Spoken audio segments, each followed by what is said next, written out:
Special recruitment drive বা SRDৰ জৰিয়তে যিসকল ঠিকাভিত্তিক শিক্ষকৰ চাকৰি নিয়মীয়া কৰা হৈছিল তেওঁলোকৰ দৰমহাক লৈ পেলাই এটা ইস্যু এটা হৈছিল আৰু ইতিমধ্যে এইটো ৰিজল্ভ কৰা হ'ল আৰু যোৱাকালি সকলোৱে দৰমহা তেওঁলোকে পালে।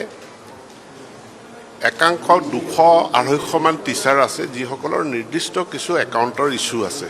গতিকে নিৰ্দিষ্ট একাউণ্টৰ ইস্যু হোৱাৰ কাৰণে এই 15,000ৰ ভিতৰত 250 শিক্ষকৰ দৰমহা হোৱা নাই। সেইটো আজিৰ ভিতৰত ৰিজল্ভ কৰি মীমাংসা কৰি তেওঁলোকক মাতি আনি যি শুধৰণি কৰিব লগা আছে কৰি তেওঁলোকে দৰমহাখিনি পাব।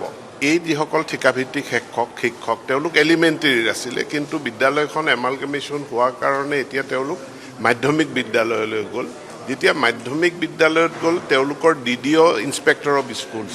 গতিকে সেই ক্ষেত্ৰত একাংশ শিক্ষকৰ খুব বেছি নহয়, এৰাউণ্ড 400 শিক্ষক তেওঁলোকৰ বিল ইনস্পেক্টৰ অফ স্কুলে বনাইছে। বাকী নিয়মীয়া শিক্ষকসকলে যেনেধৰণে দৰমহা পায় একেধৰণে SRDৰ পৰা নিয়মীয়া হোৱা শিক্ষকসকলেও যাতে একেধৰণে দৰমহা পায় তাৰ সিদ্ধান্ত বিভাগে গ্ৰহণ কৰিছে। মই শিক্ষামন্ত্ৰী হিচাপে মই সকলো শিক্ষক শিক্ষয়িত্ৰীক আশ্বস্ত কৰিব বিচাৰোঁ যে অহা বছৰ তেওঁলোক সকলোৱে যাতে 1 তাৰিখৰ দিনাখনে দৰমহা পায়। বাকী কৰ্মচাৰীয়ে যেনেকৈ 1 তাৰিখত দৰমহা পায় তেওঁলোকেও যাতে 1 তাৰিখত দৰমহা পায় তাৰ কাৰণে বিভাগে কাম কৰিব, তাৰ কাৰণে বিভাগ দায়বদ্ধ।